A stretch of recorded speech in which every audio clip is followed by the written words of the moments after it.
Hello बच्चों। आज हम लोग पढ़ेंगे न्यूमेरिकल्स। जो हमने पिछली क्लास में टॉपिक पढ़ा था torque acting on a dipole in uniform electric field. उसी पे बेस्ड हम लोग न्यूमेरिकल्स करेंगे। मैं Deepak Yadav, faculty of physics, extra mind tutorial, स्वागत करते हैं आपके अपने YouTube channel Yadav sir physics वाले। बच्चों, ये हमारा पहला न्यूमेरिकल है। आप लोग इसको पढ़िए, सॉल्व करने की कोशिश कीजिए वीडियो को पॉज करके। मैं इसको ट्राई करता हूँ, क्वेश्चन है क्या पढ़ के सुनाता हूँ आपको। तो यहाँ पे आपको दो डाइपोल्स दे रखे हैं, एक डाइपोल है ए बी और दूसरा डाइपोल है सी डी। ठीक है, और दोनों का ही जो dipole moment of both the dipoles is P, और दोनों का ही डाइपोल मोमेंट जो है वो पी है। अब इसे पूछा क्या गया है, what is the resultant dipole moment of this combination, यानी हमें रिजल्टेंट डाइपोल मोमेंट निकालना है। तो अगर मेरे पास दो डाइपोल्स है और उनका मुझे रिजल्टेंट निकालना है तो वो कैसे निकलेगा। फर्स्ट ऑफ ऑल हमें यहाँ पर देखना होगा कि डाइपोल मोमेंट्स के बीच का एंगल कितना है। आपको पता होगा डाइपोल मोमेंट की डायरेक्शन हमेशा negative charge to positive charge होती है। ये आपका नेगेटिव चार्ज और ये आपका पॉजिटिव चार्ज है, तो यहाँ डाइपोल मोमेंट की डायरेक्शन हो गई है। ठीक है, और इस वाले डाइपोल की अगर बात करता हूँ तो इसमें भी ये नेगेटिव चार्ज और ये पॉजिटिव चार्ज, तो यहाँ पे भी डाइपोल मोमेंट की डायरेक्शन हो गई ये, और दोनों का ही डाइपोल मोमेंट p है, इसलिए मैंने दोनों पे p दिखा दिया। अब यहाँ पर क्योंकि dipole moment is a vector quantity, resultant vector देखने के लिए हमें क्या करना पड़ेगा, रिजल्टेंट वेक्टर वाला वो फॉर्मूला लगाना पड़ेगा। रिजल्टेंट वेक्टर के मैग्नीट्यूड का फॉर्मूला आपको याद होगा। वो फॉर्मूला क्या होता था, square root of A square plus B square plus 2ab cos theta. Theta वहाँ पे क्या होता था, दोनों वेक्टर्स के बीच का एंगल। तो यहाँ पर मेरे ये दोनों वेक्टर्स हैं और इनके बीच का ये एंगल कितना है, 120 डिग्री। मैं आसानी से इस क्वेश्चन को सॉल्व कर सकता हूँ। तो square root of A square plus B square plus 2a into B into cos theta. Theta का मतलब दोनों वेक्टर्स के बीच का एंगल। वो एंगल हो गया आपका 120 डिग्री। अब इसको देखते हैं तो P square plus P square क्या आ जाएगा, 2 टाइम्स ऑफ पी स्क्वायर, और यहाँ p को p से मल्टीप्लाई किया तो p स्क्वायर आ गया। और cos 120 की वैल्यू क्या होती है, cos 120 को अगर मैं चाहूँ तो इस तरीके से लिख सकता हूँ। cos 120 को अगर मैं चाहूँ तो cos 90 प्लस 30 लिख सकता हूँ। और आपने कोऑर्डिनेट सिस्टम पढ़े होंगे जिसमें आपका 0 डिग्री होता था, ये आपका 90 डिग्री और ये आपका 180 डिग्री। ये आपका फर्स्ट क्वाड्रेंट, ये आपका सेकंड, ये आपका थर्ड क्वाड्रेंट और ये आपका फोर्थ क्वाड्रेंट। तो यहाँ आपने पढ़ा होगा ऐड शुगर टू कॉफी। ठीक है, तो एक तो आपने ये पढ़ा होगा कि भाई फर्स्ट क्वाड्रेंट में सभी के सभी पॉजिटिव होते हैं, इसमें साइन और कोसेक पॉजिटिव होते हैं, इसमें टेन और कॉट पॉजिटिव होते हैं, और इसमें आपका कोसेक और सेक पॉजिटिव होते हैं। ठीक है, ऐड शुगर टू कॉफी, हाँ, ऑल साइन कॉस, हाँ, इसमें कॉस और आपका सेक पॉजिटिव होते हैं। ठीक है, अब एक बात और आपको पता होनी चाहिए कि वर्टिकल के अबाउट चेंजेस होते हैं और हॉरिजॉन्टल के अबाउट कोई चेंजेस नहीं होते। यानी 90 प्लस माइनस थीटा करूंगा तो चेंज हो जाएगा, साइन का कॉस, कॉस का साइन। बट अगर 180 प्लस या माइनस करूंगा तो वहां पे कोई चेंजेस नहीं आने वाले। फिलहाल हमारा लिखा हुआ 90 प्लस थीटा। 90 प्लस थीटा यानी वर्टिकल के अबाउट तो चेंजेस होने हैं, तो कॉस बन जाएगा साइन। ठीक है, cos 90 plus theta is equal to sine theta. और हमें ये चेक करना पड़ेगा कि जो साइन आया ये पॉजिटिव का आया या निगेटिव का आया। तो इसको देखने के लिए हमें क्या करना होता है, बस ये चेक कर लो कि 90 प्लस थीटा अगर आप कर रहे हैं तो आप कौन से क्वाड्रेंट में आ गए। 90 में जब कुछ भी जोड़ेंगे तो सेकंड क्वाड्रेंट में, और सेकंड क्वाड्रेंट में आपका जो कॉस होता था वो कैसा होता था, नेगेटिव था। तो इसलिए हमारा यहाँ पे साइन जो आएगा वो नेगेटिव का आएगा। माइनस का साइन 30 डिग्री, और साइन 30 डिग्री की वैल्यू होती है हाफ। ठीक है, तो ये ध्यान रखिएगा, ये जो हम साइन देखते हैं प्लस या माइनस का, ये हमारे पुराने वाले के हिसाब से देखा जाता है, नए वाले के हिसाब से नहीं। तो नया वाला कुछ भी उससे फर्क नहीं पड़ता, पुराना वाला क्या था वो मैटर करता है। तो ये cos 90 प्लस थीटा है, तो cos अगर 90 प्लस थीटा होगा तो सेकंड क्वाड्रेंट में आ जाएगा, और सेकंड क्वाड्रेंट में cos आपका नेगेटिव का होता है, इसलिए माइनस का साइन। बाकी वर्टिकल था तो चेंज होना ही था, तो cos का हो गया साइन। तो ये हमारा बेसिक cos 120 की वैल्यू हमें मिल गई। cos 120 की वैल्यू कितनी होगी, माइनस का हाफ। ठीक है, तो यहाँ पे इस 2 से ये 2 कट जाएगा, तो यहाँ बचेगा क्या, तो ये 2p² और देखो p² को -1 से मल्टीप्लाई करोगे तो माइनस का p² आ जाएगा, तो 2p² माइनस p² बोले तो p² और p² का रूट लोगे तो आपका p आ जाएगा। सो ये हो गया आपका resultant dipole moment. So resultant dipole moment आपका वही आएगा जो नॉर्मल था। ठीक है, सो बात समझ में आ गई। अब बात आती है कि डाइपोल मोमेंट जो है वो एक वेक्टर क्वांटिटी, तो ऑब्वियसली इसकी डायरेक्शन है, तो अब इस डाइपोल मोमेंट की डायरेक्शन क्या होगी। तो देखो बच्चों, यहाँ पे आप चाहो तो निकाल सकते हो tan बीटा वाला फॉर्मूला लगा के, अदरवाइज सीधा सा फंडा है कि अगर दोनों वेक्टर्स का ये जो दोनों वेक्टर्स हैं इन दोनों का रिजल्टेंट आएगा तो इनके बीच में ही। अब अगर दोनों वेक्टर्स का मैग्नीट्यूड बराबर है तो जो रिजल्टेंट होगा वो बिल्कुल बीचों बीच होगा, अदरवाइज क्या होता कि जिधर का वेक्टर बड़ा होता रिजल्टेंट वेक्टर हमेशा उसकी तरफ होता। ठीक है, सो ये ध्यान रखिएगा आप लोग। फिलहाल यहाँ पे दोनों वेक्टर्स बराबर मैग्नीट्यूड के हैं, इसलिए जो इनका रिजल्टेंट आएगा वो बिल्कुल इनके बीचों बीच आएगा। ठीक है, सो ये आपके रिजल्टेंट वेक्टर की डायरेक्शन आ गई, जो कि आपका यहाँ से कितने एंगल पे होगा, सो ऑब्वियसली 60 डिग्री के एंगल पे। तो ये मोटा मोटा खेल समझ में आ रहा होगा। तो इस क्वेश्चन का जो फर्स्ट पार्ट है उसमें कुछ भी नहीं था, सीधा आपने वेक्टर वाला फॉर्मूला लगाना था, सॉल्व हो जाना था। इसी में हमारा जो अगला पार्ट कहता है वो क्या कहता है, so if this combination is subjected to electric field E vector along positive X direction, यानी कि अगर मैं इस कॉम्बिनेशन पे इलेक्ट्रिक फील्ड अप्लाई कर देता हूँ और वो जो इलेक्ट्रिक फील्ड है वो E के बराबर है और वो x डायरेक्शन में लग रहा है, पॉजिटिव x डायरेक्शन में, यानी कि जो इलेक्ट्रिक फील्ड है हमारा वो पॉजिटिव x एक्सिस के अलोंग है। तो ये हो गई इलेक्ट्रिक फील्ड की डायरेक्शन। अब पूछता क्या है, so what will be the magnitude and direction of the torque acting on this combination. तो इस कॉम्बिनेशन पे जो टॉर्क लग रहा है वो बताना है और उसका मैग्नीट्यूड बताना है। तो ये वाला पार्ट तो हमने कर लिया है, सो इसको हम रफ कर देते हैं और हम चलते हैं टॉर्क निकालने के लिए। तो बच्चों टॉर्क का आपको बेसिक फॉर्मूला याद होगा, लास्ट क्लास में हम लोगों ने डिस्कस किया था। सो फॉर्मूला क्या था टॉर्क का, तो tau is equal to PE sine theta.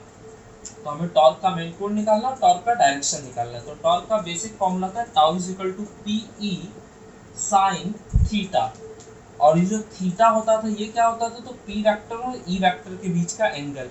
तो हमारा ये जो क्वेश्चन है इसमें ये हमारा रिजल्टेंट डाइपोल मोमेंट हो गया, ये हमारा इलेक्ट्रिक फील्ड हो गया, तो इन दोनों के बीच का एंगल ये हो गया और ये एंगल कितने का होगा, तो आपको पता है ये पूरा 90 है, ये इतना 60 है, तो ये क्या हो गया आपका, तो 30 डिग्री हो गया।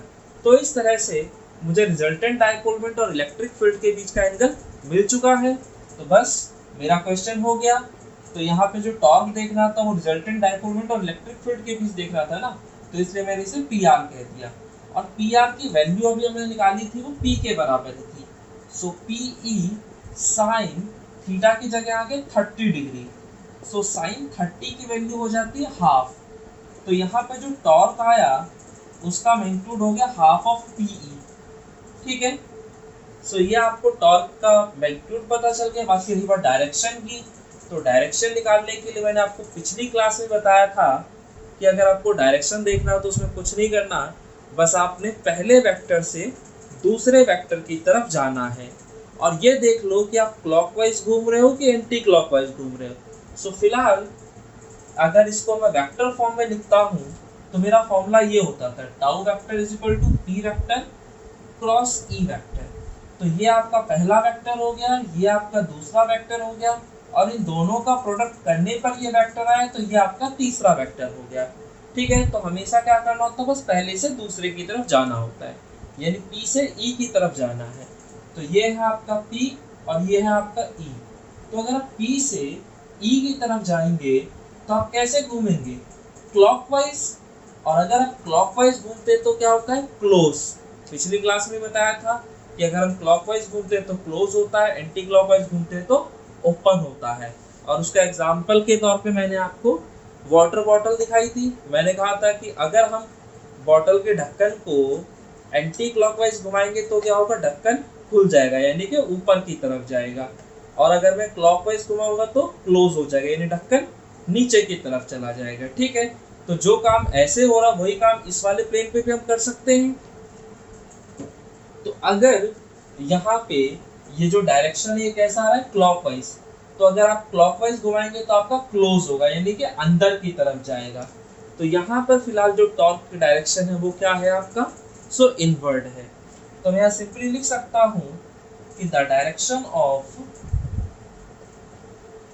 Torque is inward. ठीक है बच्चों, तो ये आपका जो क्वेश्चन था ये सीबीएसई लेवल का क्वेश्चन था, बहुत आसान सा क्वेश्चन था। लेकिन मैं बता दूं, अगर आप रियल मायने में क्वेश्चंस का मजा लेना चाहते हैं तो पहले जो क्वेश्चन लिखा गया है उसको आप अपने आप से ट्राई कीजिए, फिर उसके बाद आप मेरा सॉल्यूशन देखिए कि मैं क्या करा रहा हूँ। तो आपको ये पता चल पाएगा कि आप क्या सोचते हैं और आपको क्या सोचना चाहिए। ठीक है, और जब आपको ये पता चलेगा कि आपको क्या सोचना चाहिए तभी तो आप अपने आप को उस डायरेक्शन में इम्प्रूव कर पाएंगे। सो बच्चों, मेरी आपसे यही रिक्वेस्ट होगी कि जब भी मैं क्वेश्चन लिख के दे रहा हूँ आपको, तो पहले वीडियो को पॉज कीजिए, उस क्वेश्चन को सॉल्व करने की कोशिश कीजिए और फिर उसके बाद जो मैं आपको सॉल्यूशन करा रहा हूँ उसको देखिए, तो आपको पता चल जाएगा कि आप कहाँ थे और आपको होना कहाँ था। ठीक है, चलिए बच्चों, तो अब हम अगला क्वेश्चन देखते हैं। तो बच्चों ये आपका दूसरा क्वेश्चन है, इसको एक बार डिस्कस कर लेते हैं। ठीक है, आप वीडियो को पॉज करके सॉल्व करने की कोशिश कीजिए। मैं आपको क्वेश्चन बता देता हूँ। क्वेश्चन कह रहा है कि the rod is slightly the rod is slightly tilted and then released, find the time period of small oscillations. ठीक है, यानी कि था क्या यहाँ पे कि एक यूनिफॉर्म इलेक्ट्रिक फील्ड के अंदर एक डाइपोल रखा हुआ है जिसके अंदर दो चार्जेस है, -q +q, और दोनों का जो मास है वो m है। और उस डाइपोल को हमने एक स्मॉल एंगल थीटा से डिस्प्लेस किया और उसके बाद हमने इसे छोड़ दिया। तो जब हम इसको यहाँ से उठा के यहाँ ले जाएंगे स्मॉल एंगल थीटा से, तो आप देखेंगे इसके ऊपर टॉर्क लगना शुरू हो जाएगा। वो कैसे, क्योंकि आपको पता है कि अगर फील्ड लाइंस ऐसे हैं, या ये कह लो कि इस रीजन में अगर इलेक्ट्रिक फील्ड है तो ऑब्वियसली वो चार्जेस की वजह से ही प्रोड्यूस हुआ होगा। और अगर फील्ड लाइंस की डायरेक्शन ये है, इसका मतलब इधर कौन सा चार्ज रखा हुआ होगा, पॉजिटिव, और इस तरफ जो चार्जेस रखे होंगे वो नेगेटिव चार्जेस होंगे। ठीक है, क्योंकि फील्ड लाइन जो होती है वो पॉजिटिव चार्जेस से निकलती हैं और नेगेटिव चार्जेस में एंटर करती हैं।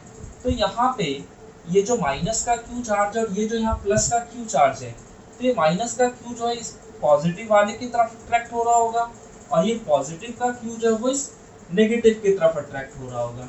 तो आप देखेंगे यहाँ दोनों ही चार्जेस पे बराबर फोर्स लग रहा है, और ये जो फोर्सेस हैं क्योंकि इनका मैग्नीट्यूड बराबर है, डायरेक्शन अपोजिट है, और ये दोनों फोर्सेस जो एक दूसरे के पैरेलल हैं, सो ऑब्वियसली ये दोनों क्या करेंगे, कपल फॉर्म कर देंगे, और उस कपल की वजह से यहाँ पे लगेगा टॉर्क। और इसको आप मोटा मोटा समझना चाहते हैं तो ऐसे समझ लीजिए, जैसे कि एक डंडा है और एक बच्चा इस डंडे को इधर की तरफ खींच रहा है और दूसरा बच्चा इधर की तरफ खींच रहा है, तो होगा क्या, ये डंडा इस तरीके से घूम जाएगा। ठीक है, तो अब जब ये डंडा इस तरीके से घूमेगा तो घूमने की वजह से क्या होगा, इसका ये जो एंगल है छोटा होता चला जाएगा, और जब वो यहाँ पहुंचेगा तो उसका एंगल क्या हो जाएगा, 0। और एंगल 0 होने की वजह से इस पे लगने वाला जो टॉर्क है वो भी 0 हो जाएगा। मैं आपको दिखा देता हूँ, जो टॉर्क का बेसिक फॉर्मूला पिछली क्लास में हमने पढ़ा था वो था टाउ = PE sin थीटा, यानी टॉर्क की वैल्यू एंगल पर डिपेंड करती है। तो जैसे जैसे ये डाइपोल इधर की तरफ आना शुरू करेगा, ये जो एंगल है ये घटने लगेगा, और अगर एंगल घटेगा तो टॉर्क का वैल्यू भी घटेगा, और जब ये फील्ड के अलोंग आ जाएगा उस वक्त थीटा की वैल्यू क्या होगी, 0, और जैसे ही हम sin 0 डिग्री देखेंगे हमारा टॉर्क क्या आ जाएगा, 0, यानी कि उस वक्त इस पे कोई भी टॉर्क नहीं लगेगा। लेकिन क्या उस वक्त ये रुक जाएगा, तो नहीं, ऐसा बिल्कुल भी नहीं होगा। क्यों, क्योंकि भाई अगर कोई चीज़ घूम रही है, ठीक है, और आप सोचो कि हाँ एकदम से उस पर जो टॉर्क लग रहा था वो 0 हो गया तो वो रुक जाए, तो नहीं रुकेगी, just because of rotational inertia. और रोटेशनल इनर्शिया क्या कहता था कि अगर कोई बॉडी रोटेशनल मोशन में है तो वो रोटेशनल मोशन में ही रहेगी जब तक कि कोई उस पर एक्सटर्नल टॉर्क ना लगे अपोजिट डायरेक्शन। सो फिलहाल मेरा ये जो डाइपोल था ये रोटेशनल मोशन में था, तो एकदम से यहाँ पे रुकेगा नहीं, ये क्या होगा, ये इधर की तरफ आ जाएगा और फिर इस पर टॉर्क लगेगा और उसकी वजह से फिर ये वापस जाएगा। तो इस तरह से यहाँ पे आपका ऑसिलेशन शुरू हो गया। तो बस ये उसी ऑसिलेशन का आपसे टाइम पीरियड पूछ रहा है कि टाइम पीरियड क्या होगा। ठीक है, तो हमें बेसिक फॉर्मूला पता था, टॉर्क का tau is equal to P E sine theta है। ठीक है, और इसने कहा है कि यहाँ पर जो रॉड है उसको स्लाइटली टिल्ट किया गया, यानी कि जो एंगल है ये बहुत स्मॉल है। एंड फॉर स्मॉल एंगल, अगर हम स्मॉल एंगल के लिए बात करते हैं, स्मॉल एंगल के लिए, तो हमारा जो साइन थीटा होता है वो किसके बराबर रहता है, थीटा के बराबर। ठीक है, ये चीज़ें आप लोगों ने पढ़ा होगा पहले। तो अगर इस वैल्यू को मैं यहाँ पुट कर देता हूँ तो tau is equal to P E theta आ गया। ठीक है, अब यहाँ पे टॉर्क और ये जो एंगुलर डिस्प्लेसमेंट है, क्या दोनों के डायरेक्शन सेम है? तो नहीं, दोनों के डायरेक्शन अपोजिट है। क्यों? क्योंकि जो टॉर्क लग रहा है वो किस डायरेक्शन में लग रहा है, तो वो तो इस डायरेक्शन में लग रहा है, वही इस तरह से घुमाया है ना इसने, यानी टॉर्क की जो डायरेक्शन है वो ये है, और जो हम जिस एंगल से इसे रोटेट करा रहे थे वो एंगल ये है। तो एंगुलर डिस्प्लेसमेंट इस डायरेक्शन में हो रहा है और जो टॉर्क लग रहा है वो इस डायरेक्शन में है। तो दोनों के डायरेक्शन क्या हो गई, अपोजिट। और अगर दोनों के डायरेक्शन अपोजिट है तो यहाँ पे मैं इन दोनों के बीच एक माइनस का साइन लगा सकता हूँ। So tau is equal to minus का पी ई थीटा आ गया। तो ये लग गया आपका टॉर्क। तो ये एक इक्वेशन तैयार हो गई। टॉर्क का आप लोगों ने एक और फॉर्मूला पढ़ा होगा और वो होता है tau is equal to I alpha. ये फॉर्मूला बिल्कुल वैसे ही है जैसे आपका फोर्स का फॉर्मूला हुआ करता था, F is equal to M A. ठीक है, तो आपको पता है कि फोर्स का जो रोटेशनल एनालॉग होता है वो क्या होता है, सो वो होता है टॉर्क। भाई वहाँ पे फोर्स होता था, रोटेशनल मोशन में फोर्स की जगह टॉर्क आ जाता है। यहाँ पे मास होता था तो रोटेशनल मोशन में आ जाता था रोटेशनल इनर्शिया या फिर मोमेंट ऑफ इनर्शिया आई। और यहाँ एक्सेलरेशन होता था स्ट्रेट लाइन मोशन में तो रोटेशनल मोशन में आ जाता था angular acceleration alpha. So tau is equal to I alpha. और आई क्या होता था आपका मोमेंट ऑफ इनर्शिया। तो ये कैसे निकलता था, एक बार मैं ये और समझा देता हूँ आपको। तो बच्चों देखो, अगर ये मान ले कोई रिजिड बॉडी है, ठीक है, जो कि इस एक्सिस के अबाउट घूम रही है, ये इसका एक्सिस ऑफ रोटेशन है, और ये बॉडी कुछ पार्टिकल से बनी होगी। सो मान लेते हैं इसके अंदर ये कुछ पार्टिकल्स, इसका मास m1 है, इसका मास m2 है, इसका मास m3 और इसका मास mn है। और हर पार्टिकल का एक्सिस ऑफ रोटेशन से जो परपेंडिकुलर डिस्टेंस है वो हमें गिवन है। ठीक है, तो अब कोई पूछ ले कि बताओ इस बॉडी का टोटल मोमेंट ऑफ इनर्शिया है क्या। तो मोमेंट ऑफ इनर्शिया निकालने के लिए हमें करना क्या होता है, जो बॉडी जितने भी पार्टिकल्स हैं उनके मासेस और एक्सिस ऑफ रोटेशन से उनका जो परपेंडिकुलर डिस्टेंस है उसका स्क्वायर का प्रोडक्ट, यानी कि I is equal to m1 r1 का स्क्वायर प्लस m2 r2 का square plus up to mn rn का स्क्वायर। ठीक है, सो ये हमारा बेसिक सा फॉर्मूला होता था मोमेंट ऑफ इनर्शिया का, जो आप लोगों ने क्लास 11th में पढ़ा होगा। ठीक है, सो अगर आपको मोमेंट ऑफ इनर्शिया निकालना है तो पहली चीज आपको पता होनी चाहिए कि आपका एक्सिस ऑफ रोटेशन क्या है, और फिर आपको देखना होता है कि वो जो पार्टिकल्स हैं जिनसे वो बॉडी बनी है उनका एक्सिस ऑफ रोटेशन से परपेंडिकुलर डिस्टेंस क्या है। अगर ये दोनों चीज़ें पता हैं तो आप सिंपली इस फॉर्मूले को यूज़ करके मोमेंट ऑफ इनर्शिया की वैल्यू फाइंड आउट कर सकते हैं। ठीक है, तो मैंने आपको ये समझा दिया कि tau is equal to I alpha कैसे आया था और आई कैसे निकलता वो भी सिखा दिया है आपको। अच्छा, अब अगर मैं बात करता हूँ tau is equal to I alpha, तो ये एक इक्वेशन हो गया, ये दूसरा इक्वेशन। तो अगर मैं इन दोनों इक्वेशंस को इक्वेट कर दूँ तो मुझे मिलेगा क्या। So on equating equation first and second we get, हमें क्या मिल जाएगा, तो हमें मिलेगा I alpha is equal to minus का पी ई थीटा। ठीक है, अब यहाँ पर हम मोमेंट ऑफ इनर्शिया निकालने की कोशिश करेंगे कि मोमेंट ऑफ इनर्शिया होता क्या है। तो मोमेंट ऑफ इनर्शिया निकालने के लिए सबसे पहले हमें एक्सिस ऑफ रोटेशन की जरूरत होती है। तो सोचो, अगर ये डाइपोल घूम रहा है तो ये घूम कौन से एक्सिस के अबाउट रहा होगा, तो ऑब्वियसली ये होगा उसका एक्सिस ऑफ रोटेशन। इसी के अबाउट डाइपोल आपका इस तरह से घूम रहा है रोटेशनल मोशन में, तो ये हो गया आपका एक्सिस ऑफ रोटेशन। तो आप देखेंगे कि ये जो डाइपोल बना हुआ है वो इन दोनों पार्टिकल्स से बना हुआ है और दोनों के जो मासेस है वो m है, दोनों ही पार्टिकल्स के मासेस m है, और एक्सिस ऑफ रोटेशन से उन पार्टिकल्स का जो डिस्टेंस है वो कितना होगा। तो ये सोच के देखो, अगर ये टोटल डिस्टेंस 2a है तो ये जो डिस्टेंस है ये भी आपका a होगा और ये जो डिस्टेंस होगा ये भी आपका a है। तो ये जो डाइपोल है इसमें दो पार्टिकल्स थे, दोनों पार्टिकल्स का मास m है और एक्सिस ऑफ रोटेशन से दोनों का डिस्टेंस a है। तो यहाँ पर जो टोटल मोमेंट ऑफ इनर्शिया आ जाएगा इस डाइपोल का वो क्या होगा, तो वो होगा ma² प्लस ma²। ठीक है, ये तो हो गया हमारा I। अब आ जाती है बात अल्फा की, कि अल्फा के लिए क्या कोई फॉर्मूला है। तो आप लोगों ने SHM वाले में देखा होगा कि वहाँ पे एक फॉर्मूला आता था, क्लास 11th में आपने पढ़ा होगा, A = -ω²x। ठीक है, ये आपका फॉर्मूला निकलता था SHM की कंडीशन में कि भाई अगर कोई बॉडी SHM कर रही है तो वहाँ पर जो एक्सेलरेशन होगा वो -ω²x के बराबर होगा, और यहाँ पर x जो होता था वो आपका डिस्प्लेसमेंट होता था। तो आप समझ सकते हैं आप लोग कि रोटेशनल मोशन में एक्सेलरेशन की जगह एंगुलर एक्सेलरेशन आ जाएगा और डिस्प्लेसमेंट की जगह एंगुलर डिस्प्लेसमेंट आ जाएगा। तो यहाँ पे हम a की जगह अल्फा लिख देंगे और x की जगह थीटा लिख देंगे। तो ये हमारा अल्फा का फॉर्मूला यहाँ पे तैयार हो गया है। ठीक है, तो मैं जो तैयार कर रहा हूँ वो यहाँ लिख रहा हूँ, फिर यहाँ पे वैल्यूज बस पुट कर दूंगा। सो अल्फा की जगह मैं माइनस का ω² थीटा लिख देता हूँ और बाकी यहाँ पे माइनस का PE थीटा पहले से लिखा हुआ है। अब जो कटता हो उसे काट दो और आगे बढ़ो। तो यहाँ पे इस माइनस से ये माइनस चला जाएगा, इस थीटा से ये थीटा चला जाएगा, और ये ma² प्लस ma² क्या आ जाएगा, तो 2 टाइम्स ऑफ ma² इनटू में ω²। ठीक है, और यहाँ आ गया PE। अब आपको अगर ओमेगा निकालना है तो आप आसानी से निकाल सकते हैं। बस ओमेगा निकालने के लिए करना क्या है, तो मैं ये सारी चीजें रफ कर दे रहा हूँ, इसको आप लोग नोट डाउन कर लीजिएगा।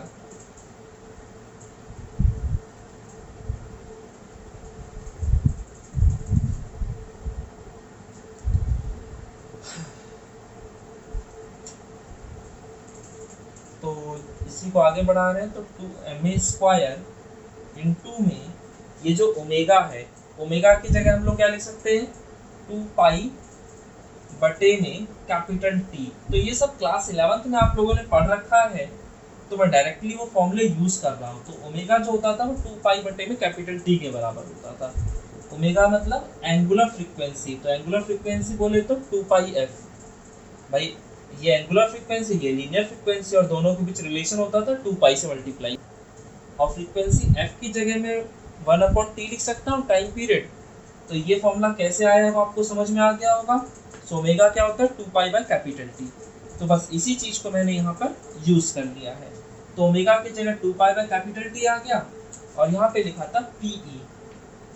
और अब मुझे निकालना क्या है, तो भाई मुझे तो ये टाइम पीरियड ही तो निकालना है।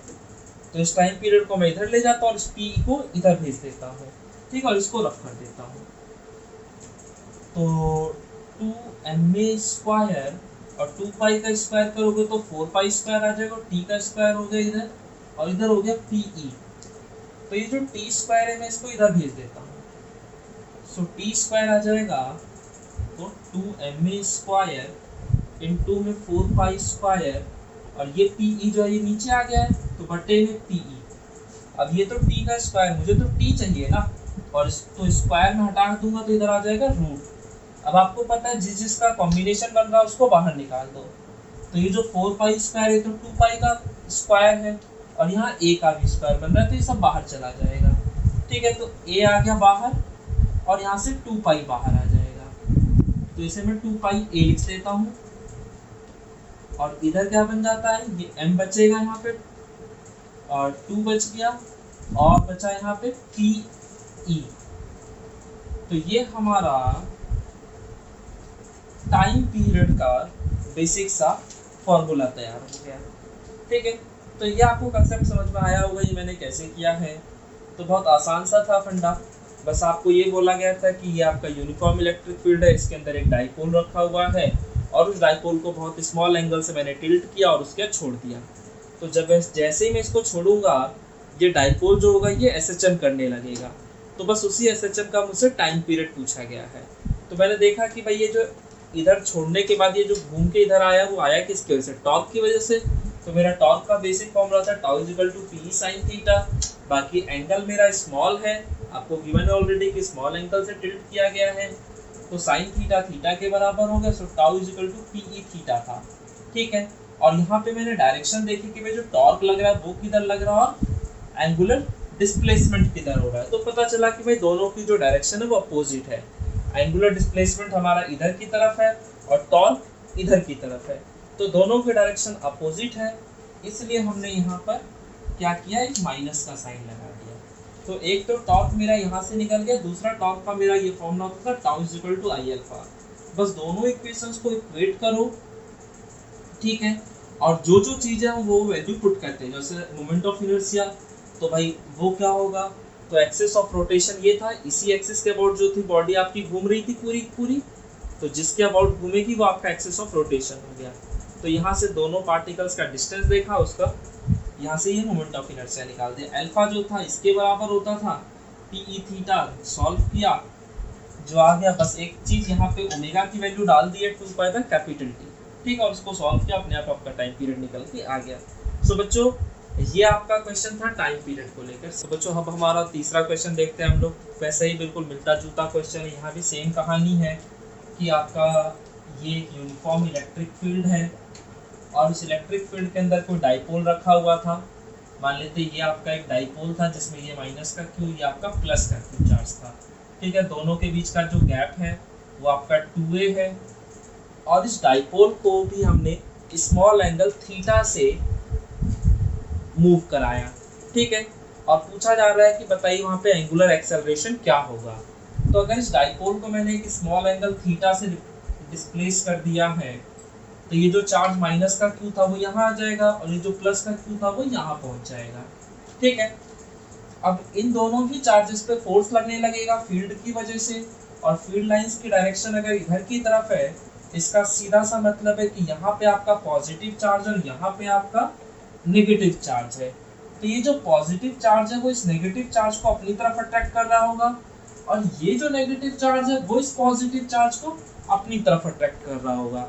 अब क्योंकि ये दोनों फोर्सेस इक्वल, अपोजिट और पैरेलल हैं, इसलिए क्या करेंगे, कपल फॉर्म कर देंगे, और उस कपल की वजह से इस पे लगेगा टॉर्क, और उसकी वजह से ये ऐसे घूमने लगेगा, ठीक है।